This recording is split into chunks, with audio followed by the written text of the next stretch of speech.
आज हम 3 ऐसे HTML टैग्स पढ़ने जा रहे हैं जो बाकी सब HTML टैग्स के बाप हैं।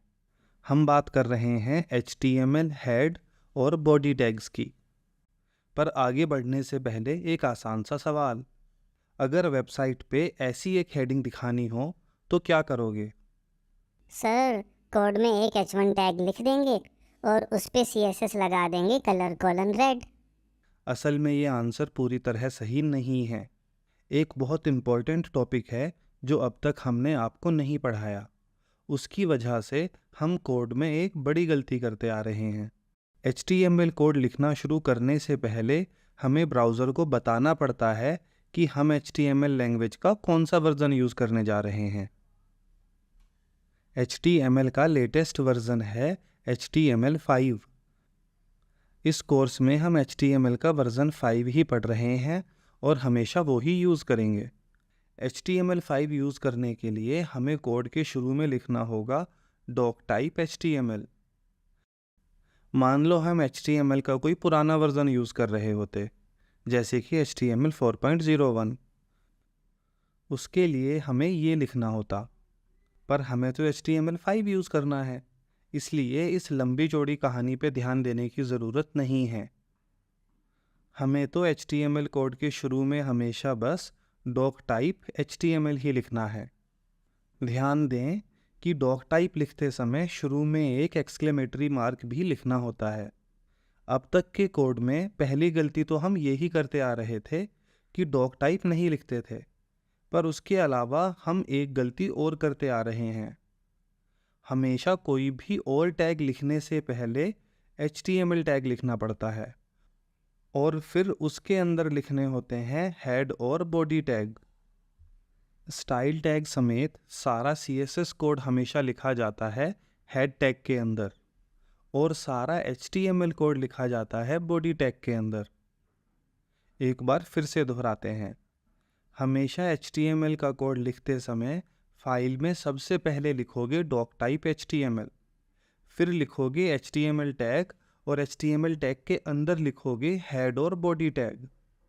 स्टाइल टैग और उसके अंदर का सारा CSS कोड लिखा जाता है हेड टैग के अंदर और जो भी HTML कोड लिखना है वो लिखा जाता है बॉडी टैग के अंदर। एक बात और, ज़्यादातर टैग यूज़ करना ना करना आपकी ज़रूरत पे डिपेंड करता है। आपको वेबसाइट पे 4 हेडिंग दिखानी है तो 4 H1 टैग लिखो, और एक भी हेडिंग नहीं दिखानी तो H1 टैग बिल्कुल मत लिखो। पर HTML हेड और बॉडी टैग्स ना एक से ज़्यादा बार लिखोगे और ना ही एक से कम बार। ये टैग्स हमेशा एग्जैक्टली एक बार लिखे जाएंगे। चलो अब 2 और HTML टैग्स पढ़ते हैं, टाइटल टैग और मेटा टैग। मान लो आपने कोई दिल दहला देने वाली न्यूज़ पढ़ी और तुरंत ही न्यूज़ का लिंक व्हाट्सएप पे शेयर किया। आपके दोस्त को पूरी पिक्चर तो लिंक पे क्लिक करके ही समझ आएगी, पर लिंक का थोड़ा सा ट्रेलर तो व्हाट्सएप आपके दोस्त को चैट में ही दिखा देगा। इस तरह के ट्रेलर को अंग्रेजी में कहते हैं प्रीव्यू। सवाल है कि व्हाट्सएप को पता कैसे चलता है कि प्रीव्यू में क्या इन्फॉर्मेशन दिखानी है। व्हाट्सएप ये इन्फॉर्मेशन निकालता है शेयर की गई वेबसाइट के HTML कोड में से। वो टाइटल टैग का टेक्स्ट उठाकर यहाँ दिखा देता है और मेटा टैग का टेक्स्ट यहाँ। ये इमेज भी वो मेटा टैग से ही उठाता है। व्हाट्सएप की तरह ही बहुत सारी दूसरी ऐप्स भी ये ही करती हैं। हर कोडर चाहता है कि उसकी वेबसाइट का प्रीव्यू अच्छा दिखे, तभी तो लोग लिंक पर क्लिक करेंगे। इसलिए कोड में टाइटल और मेटा टैग लिखना बहुत इम्पोर्टेंट है। मान लो हम अपनी वेबसाइट का ऐसा प्रीव्यू चाहते हैं। प्रीव्यू दिखाने के लिए सबसे पहले लिखेंगे टाइटल टैग। टाइटल टैग लिखा जाता है हेड टैग के अंदर। जो टेक्स्ट यहाँ दिखाना है वो हम लिख देंगे टाइटल टैग के कंटेंट में। इस डिस्क्रिप्शन के लिए हमें यूज़ करना होगा मेटा टैग। मेटा टैग भी हेड टैग के अंदर ही लिखा जाता है। मेटा टैग एक सेल्फ क्लोजिंग टैग है, इसलिए हम बस ओपनिंग टैग लिखेंगे, क्लोजिंग टैग नहीं। मेटा टैग सिर्फ डिस्क्रिप्शन दिखाने के नहीं बल्कि और भी कई चीज़ों के काम आता है। आप मेटा टैग को किस काम के लिए इस्तेमाल कर रहे हो वो आपको बताना पड़ता है नेम एट्रीब्यूट की हेल्प से। जो डिस्क्रिप्शन यहाँ दिखाना है वो हम लिखेंगे मेटा टैग के कंटेंट एट्रीब्यूट में। प्रीव्यू में ये इमेज भी मेटा टैग की हेल्प से ही ऐड होगी। हम एक मेटा टैग लिखेंगे और कंटेंट में डाल देंगे इमेज का लिंक। सर, जैसे नेम इक्वल टू डिस्क्रिप्शन लिखकर बताया था कि ये कंटेंट डिस्क्रिप्शन है, ऐसे ही यहाँ भी बताना पड़ेगा ना कि ये कंटेंट इमेज है। सही पकड़े, पर इमेज के केस में कंटेंट की टाइप बताने के लिए नेम एट्रीब्यूट नहीं, प्रॉपर्टी एट्रीब्यूट यूज़ करना पड़ता है। अब सवाल उठता है कि प्रॉपर्टी एट्रीब्यूट को वैल्यू क्या दें। सोचकर तो लगता है कि शायद यहाँ इमेज लिखना होगा, पर यहाँ मामला इतना सीधा नहीं है। ट्विटर प्रीव्यू की इमेज उठाता है ऐसे मेटा टैग से जिसकी प्रॉपर्टी एट्रीब्यूट की वैल्यू हो Twitter:image, पर व्हाट्सएप, फेसबुक और ज़्यादातर दूसरी वेबसाइट्स ढूंढेंगी ऐसा मेटा टैग जिसके प्रॉपर्टी एट्रीब्यूट में लिखा हो OpenGraph:image या शॉर्ट में बोलें तो OG:image। हम तो चाहेंगे कि हमारी वेबसाइट का प्रीव्यू ट्विटर पर भी सही दिखे और बाकी सब वेबसाइट्स पर भी।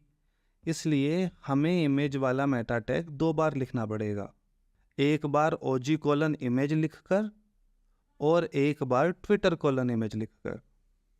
इस तरह सेम इन्फॉर्मेशन मेटा टैग्स में एक से ज़्यादा बार लिखना बहुत ही आम बात है। जैसे कि टाइटल हमने यहाँ तो लिखा ही है, पर अलग अलग सोशल मीडिया वेबसाइट्स को खुश करने के लिए हमें टाइटल कई बार लिखना पड़ता है। ट्विटर यहाँ से टाइटल उठाएगा, फेसबुक और व्हाट्सएप यहाँ से, कुछ वेबसाइट्स यहाँ से तो कुछ वेबसाइट्स यहाँ से। अगर हमें सब जगह प्रीव्यू में सेम ही टाइटल दिखाना है तब भी मेटा टैग तो कई बार लिखना पड़ेगा। बस हर बार मेटा टैग में टेक्स्ट सेम लिख देंगे। टाइटल और Meta tag social media apps पर सही प्रीव्यू दिखाने का काम तो करते ही हैं, पर इन टैग्स के और भी कई फ़ायदे हैं।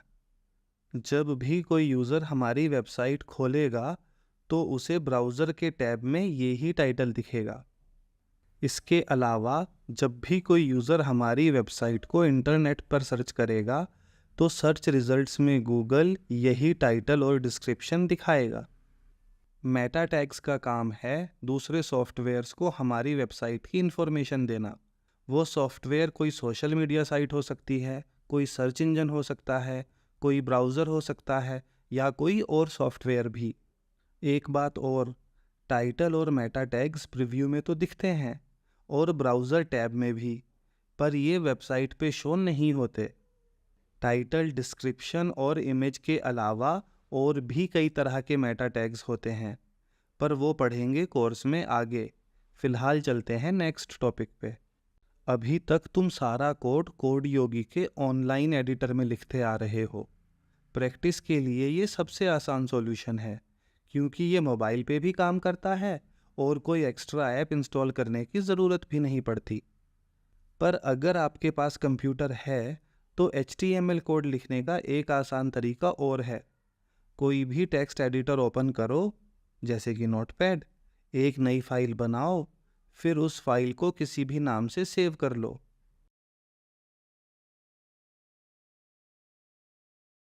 बस नाम के लास्ट में .html लगाना ज़रूरी है। अब इस फाइल में कोड लिखना शुरू करो और कंप्लीट होने पर Ctrl+S दबाकर सेव कर दो। वेबसाइट का प्रीव्यू देखने के लिए HTML फाइल पर राइट क्लिक करो और ओपन विद गूगल क्रोम कर लो। अभी तक हम CSS कोड भी HTML कोड के साथ ही लिखते आए हैं, पर HTML और CSS कोड को अलग अलग फाइल में भी लिखा जा सकता है। उसके लिए सबसे पहले हमें बनानी होगी एक CSS फाइल। जैसे फाइल नेम के लास्ट में .html लिखो तो HTML फाइल बन जाती है, ऐसे ही CSS फाइल बनाने के लिए फाइल नेम के लास्ट में .css लिखना पड़ता है। यानी नई फाइल बनाओ और फाइल को सेव करते समय लास्ट में .css लिख दो। अब HTML फाइल में से सारा CSS कोड हटाकर CSS फाइल में लिख दो। हमने पढ़ा था कि स्टाइल टैग HTML और CSS कोड के बीच की बाउंड्री का काम करता है, पर बाउंड्री की ज़रूरत तो तभी पड़ेगी ना जब HTML और CSS कोड एक ही फाइल में लिखे हों। पर अब तो CSS कोड अलग फाइल में लिखा है, यानी अब यहाँ स्टाइल टैग लगाने की ज़रूरत नहीं है। आगे समझ आएगा कि CSS कोड और HTML कोड को अलग अलग फाइल में लिखने के कई फ़ायदे हैं। पर फिलहाल तो फ़ायदा छोड़ो, उल्टा एक प्रॉब्लम हो रही है। हमने HTML फाइल को ब्राउज़र में ओपन किया, हेडिंग रेड दिखनी चाहिए थी पर ब्लैक दिख रही है। और सही भी है, जो HTML फाइल हमने ब्राउज़र में ओपन की है उसमें CSS का कोड तो है ही नहीं, और जब ब्राउज़र को CSS का कोड मिला ही नहीं तो वो हेडिंग को रेड करेगा क्यों? हमें कोई ऐसा तरीका चाहिए कि जब जब हम HTML फाइल को ब्राउज़र में लोड करें, साथ में CSS फाइल भी लोड हो जाए। इसमें हमारी हेल्प करेगा लिंक टैग। लिंक टैग भी हेड टैग के अंदर ही लिखा जाता है। और क्योंकि ये एक सेल्फ क्लोजिंग टैग है, इसलिए अलग से क्लोजिंग टैग लिखने की ज़रूरत नहीं है।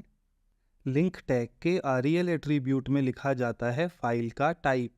अगर CSS फाइल लोड करनी है तो यहाँ लिखना होगा स्टाइल शीट।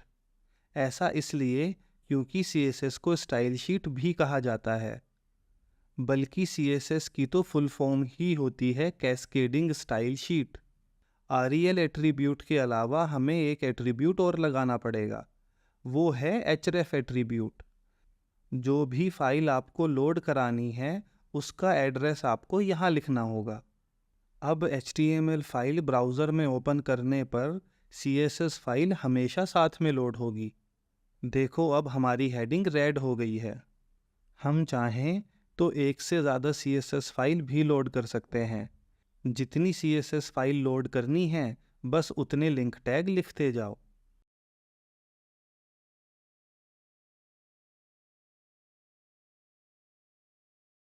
अब से हम HTML और CSS का कोड अलग अलग फाइल में ही लिखेंगे।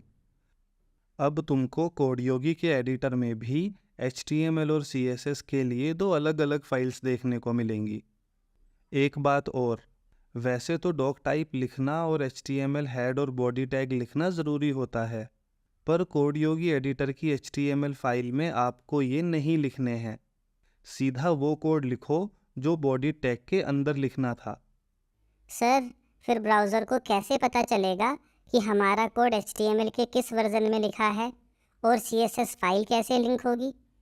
टेंशन ना लो, हमारा एडिटर आपके लिखे कोड में CSS लिंक, डॉक टाइप और बाकी ज़रूरी चीज़ें अपने आप जोड़ देता है। लेकिन ये ध्यान रहे कि हमारे कोड एडिटर के अलावा कहीं और कोड लिखोगे तो सब लिखना पड़ेगा, डॉक टाइप भी, HTML हेड और बॉडी टैग भी, और CSS फाइल को लोड करने के लिए लिंक टैग भी। इस